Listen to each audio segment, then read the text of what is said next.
തിരഞ്ഞെടുപ്പിന് മുൻപ് കോൺഗ്രസിനെ കടുത്ത പ്രതിസന്ധിയിലാക്കിക്കൊണ്ട് നിരവധി നേതാക്കൾ പാർട്ടി വിട്ടുപോയിരുന്നു. അങ്ങനെ നേതാക്കൾ പാർട്ടി വിട്ട് പോവുക മാത്രമല്ല, അവർ BJPയിലേക്ക് ചേരുകയും ചെയ്തു.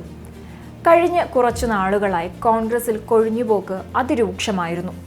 പ്രാദേശിക തലത്തിലും സംസ്ഥാന തലത്തിലും ദേശീയ തലത്തിലും നേതാക്കൾ തുടരെ BJPയിലേക്ക് ചേക്കേറുന്ന കാഴ്ചയാണ് ജനങ്ങൾ കണ്ടുകൊണ്ടിരുന്നത്.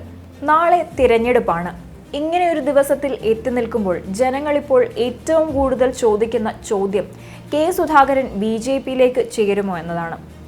ഈ വിഷയത്തിൽ പലതവണ സുധാകരൻ കടുത്ത ഭാഷയിൽ മറുപടി പറഞ്ഞിട്ടുണ്ടായിരുന്നു. എന്നാൽ അദ്ദേഹം BJPയിലേക്ക് പോകില്ല എന്നുറപ്പിക്കാൻ ജനങ്ങൾക്ക് സാധിക്കുന്നുമില്ല എന്നതാണ് അവസ്ഥ. എന്നാൽ ഇന്ന് EP ജയരാജനെതിരെ ആരോപണങ്ങളുമായി കെ സുധാകരൻ എത്തിയിരുന്നു. BJPയുമായി ചർച്ച നടത്തി എന്നായിരുന്നു കെ സുധാകരൻ ആരോപിച്ചത്. വിവാദപരമായ പരാമർശങ്ങളാണ് അദ്ദേഹം നടത്തിയത്. BJPയുമായി ചർച്ച നടത്തിയെന്ന കെ സുധാകരന്റെ ആരോപണത്തിൽ പ്രതികരണവുമായി LDF കൺവീനർ EP ജയരാജനും ഇപ്പോൾ രംഗത്ത് വന്നിരിക്കുന്നു. BJPയിലേക്കും RSSലേക്കും പോകേണ്ട ആവശ്യം തനിക്കില്ലെന്നും EP ജയരാജൻ മറുപടിയായി പറഞ്ഞു. താൻ അവർക്കെതിരായി പൊരുതി വന്നവനാണ്. തന്നെക്കുറിച്ച് എന്തെങ്കിലും പറഞ്ഞാൽ നാട്ടിലെ ജനങ്ങൾ വിശ്വസിക്കില്ല എന്നും അദ്ദേഹം പ്രതികരിച്ചു. കണ്ണൂരിലെ UDF സ്ഥാനാർത്ഥിയും കോൺഗ്രസ് അധ്യക്ഷനുമായ കെ സുധാകരനെതിരെ രൂക്ഷ വിമർശനവുമായാണ് LDF കൺവീനർ EP ജയരാജൻ എത്തിയിരിക്കുന്നത്. സുധാകരൻ സാധാരണ കഴിക്കുന്ന മരുന്ന് ഇന്നലെ കഴിച്ചിട്ടില്ലെന്ന് തോന്നുന്നുവെന്നും അതുകൊണ്ട് ഇന്ന് രാവിലെ അതിൻ്റെ തകരാറ് പ്രകടിപ്പിക്കുകയായിരുന്നുവെന്നും അദ്ദേഹം വിമർശിച്ചു. എനിക്ക് തോന്നുന്നത് സുധാകരൻ ഇന്നലെ സാധാരണ കഴിക്കുന്ന മരുന്ന് കഴിച്ചിട്ടില്ലെന്നാണ് തോന്നുന്നത്. അതുകൊണ്ട് ഇന്ന് രാവിലെ അതിൻ്റെ ഒരു തകരാറ് പ്രകടിപ്പിച്ചുകൊണ്ട് ഞാനെന്തോ BJPയിലേക്ക് പോകാൻ പോകുന്നു എന്ന് പറഞ്ഞുകൊണ്ട് ഏതോ ഒരു BJPയുടെ വനിതാ നേതാവിൻ്റെ അസിസ്റ്റൻ്റായി, അവരുമായി അടുപ്പമുള്ള ഒരാളായി, കാരണം BJP RSS നേതാക്കളുമായിട്ട് സുധാകരൻ അടുപ്പമുണ്ടാകും, അതിൻ്റെ അടിസ്ഥാനത്തിൽ എനിക്കൊരു വിവരം കിട്ടിയിരിക്കുന്നു എന്ന് പറഞ്ഞുകൊണ്ട് ഒരു പ്രസ്താവന നടത്തി. എനിക്ക് BJPയിലേക്കും RSSലേക്കും പോകേണ്ട ആവശ്യമൊന്നും എനിക്കില്ല. ഞാൻ അവർക്കെതിരായി പൊരുതി വന്നവനാണ്. EP ജയരാജൻ BJPയുമായി ചർച്ച നടത്തിയെന്നായിരുന്നു കെ സുധാകരൻ പറഞ്ഞത്. ഗൾഫിൽ വെച്ചായിരുന്നു ആദ്യത്തെ ചർച്ച.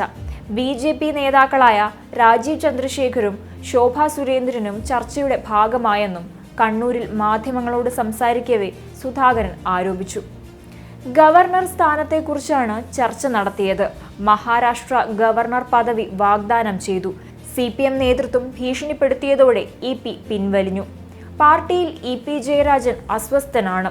തിരഞ്ഞെടുപ്പ് കഴിഞ്ഞാൽ EP ജയരാജൻ BJPയിൽ പോകും.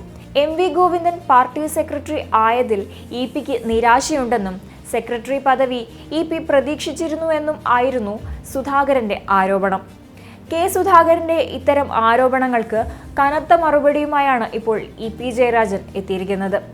കെ സുധാകരൻ BJPയിലേക്ക് പോകുന്നതിനായി തയ്യാറെടുത്തിരിക്കുകയാണ്. സുധാകരൻ BJP ആകുമെന്ന് അദ്ദേഹം തന്നെ വ്യക്തമാക്കിയിരിക്കുകയാണ്. കള്ളവോട്ടൊക്കെ സുധാകരന്റെ ശീലമായിരുന്നു. അതൊന്നും പഴയതുപോലെ ക്ലച്ച് പിടിക്കുന്നില്ല. തനിക്ക് BJPയിലേക്ക് പോകേണ്ട ആവശ്യമൊന്നുമില്ല. അവർക്കെതിരെ പൊരുതി വന്നവനാണ് താൻ. കെ സുധാകരനെതിരെ വക്കീൽ നോട്ടീസ് അയക്കുകയും നിയമ നടപടി സ്വീകരിക്കുകയും ചെയ്യുമെന്നും EP ജയരാജൻ പറഞ്ഞു. താൻ BJPയിലേക്ക് പോകാൻ നിൽക്കുകയാണെന്ന കെ സുധാകരന്റെ ആരോപണങ്ങൾക്ക് പിന്നിൽ പഴയ പകയാണെന്നും സുധാകരൻ BJPയിൽ ചേരാൻ വണ്ടി കയറി ചെന്നൈ വരെ എത്തിയതാണെന്നും ജയരാജൻ പറഞ്ഞിരുന്നു. തനിക്ക് BJPയിൽ പോകേണ്ട കാര്യമില്ല. തന്നെ വധിക്കാൻ പലവട്ടം ശ്രമിച്ചവരാണ് BJPക്കാർ. സുധാകരന് മോഹൻലാലിന്റെ ഒരു സിനിമയിലുള്ള രോഗമാണ്. ആ രോഗത്തിന്റെ പേര് പറയുന്നില്ല. സുധാകരൻ ഇന്നലെ കഴിക്കേണ്ട മരുന്ന് കഴിച്ചില്ല. അതുകൊണ്ടാണ് തനിക്കെതിരെ ആരോപണങ്ങൾ ഉന്നയിക്കുന്നത്. ഇതൊന്നും നല്ല രാഷ്ട്രീയമല്ലെന്ന് മനസ്സിലാക്കണമെന്നും BJPയിൽ ചേരാൻ വണ്ടി കയറി ചെന്നൈ വരെ എത്തിയതാണ് സുധാകരനെന്നും ചില കോൺഗ്രസ് നേതാക്കൾ ഇതറിഞ്ഞ് മടക്കി അയച്ചുവെന്നും അമിത്ഷായെ കാണാൻ സുധാകരൻ നീക്കം നടത്തിയതായും EP ആരോപിച്ചു. BJPയിൽ പോകാൻ സുധാകരൻ നീക്കം തുടങ്ങിയിട്ടുണ്ട്. എന്നാൽ തനിക്കതിന്റെ ആവശ്യമില്ല.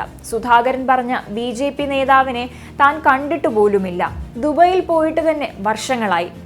മന്ത്രിയായിരുന്നപ്പോഴാണ് അവസാനമായി പോയത്. സുധാകരൻ തന്നെ വെടിവെക്കാൻ അയച്ച രണ്ടുപേരും RSS പ്രവർത്തകരാണ്. പഴയ തോക്കിന്റെ പക ഇപ്പോഴും സുധാകരന് തീർന്നിട്ടില്ല. ആരോപണത്തിന് സുധാകരനെതിരെ മാനനഷ്ട കേസ് കൊടുക്കും. വക്കീൽ നോട്ടീസ് അയക്കാനാണ് തീരുമാനം. ഇ.പി. ജയരാജൻ പറഞ്ഞു. BJP-യിലേക്ക് പോകാൻ ഇവിടുന്ന് വണ്ടി കയറി ചെന്നൈയിലെത്തിയതാണ്. ആ ചെന്നൈയിലെത്തിയപ്പോഴാണ് ചില കോൺഗ്രസ് നേതാക്കൾ ഇത് മണത്തറിഞ്ഞ് അവിടെയുള്ള ചില കോൺഗ്രസുമായി ബന്ധമുള്ളവരെ ഇടപെടുവിച്ച് നേരെ തിരിച്ചയച്ചത്. സുധാകരൻ തന്നെ പറഞ്ഞ കാര്യം, BJP-യുടെ നേതാക്കളെ കാണാൻ, അമിത്ഷായെ കാണാൻ BJP-യുടെ നേതാക്കൾ സുധാകരനോട് ആവശ്യപ്പെട്ടു. സുധാകരനുമായി ചർച്ച ചെയ്തു.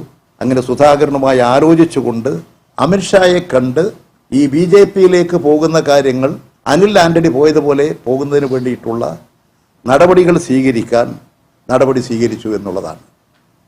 ആ കാര്യം ചെന്നൈയിലെ BJP നേതാവായിട്ടുള്ള ആ രാജയാണ് എന്നെ ക്ഷണിച്ചത്. ആ രാജ ക്ഷണിച്ചത് കൊണ്ടാണ് ഞാൻ അങ്ങോട്ട് പോകാൻ തയ്യാറായത് എന്ന് തന്നെ സുധാകരൻ വ്യക്തമാക്കിയിട്ടുണ്ട്. ഈ നാട്ടിലെ സുധാകരൻ്റെ എനിക്ക് ഒന്ന് അൾഷിമേഴ്സ് ഉണ്ടോ, അദ്ദേഹത്തിന് എനിക്കൊരു ഓർമ്മക്കുറവുണ്ടോ, എന്തോ ഒരു തകരാറുണ്ട് ഇപ്പോൾ. ഈ തകരാറും കൊണ്ടെല്ലാം പോയാൽ എങ്ങനെ കോൺഗ്രസിനെ നയിക്കാൻ കഴിയും? ഇങ്ങനെയുള്ള ആളുകൾക്ക് എങ്ങനെ ജനങ്ങൾക്ക് വോട്ട് ചെയ്യാൻ കഴിയും? അതുകൊണ്ട് ആദ്യം സാമാന്യഗതിയിൽ ഒരു നല്ല മനുഷ്യനാകാൻ നോക്ക്, ഒരു നല്ല രാഷ്ട്രീയ നേതാവാകാൻ കഴിയുമെന്ന് പരിശ്രമിക്കുക, മരുന്ന് കൃത്യമായി കഴിക്കുക, ഓർമ്മശക്തി തിരിച്ചു പിടിക്കൂ, സത്യങ്ങളിൽ ഊന്നി നിൽക്കൂ. അതിന് പറഞ്ഞതെന്താ, ഞാൻ ദുബായിൽ പോയി ആരോ കാണാൻ. ഞാൻ ദുബായിൽ പോകാൻ വർഷങ്ങളായി. ഞാൻ മന്ത്രിയായിരുന്ന അവസരത്തിലാണ് ദുബായിൽ പോയത്. എന്ത് ദുബായിൽ പോകാൻ?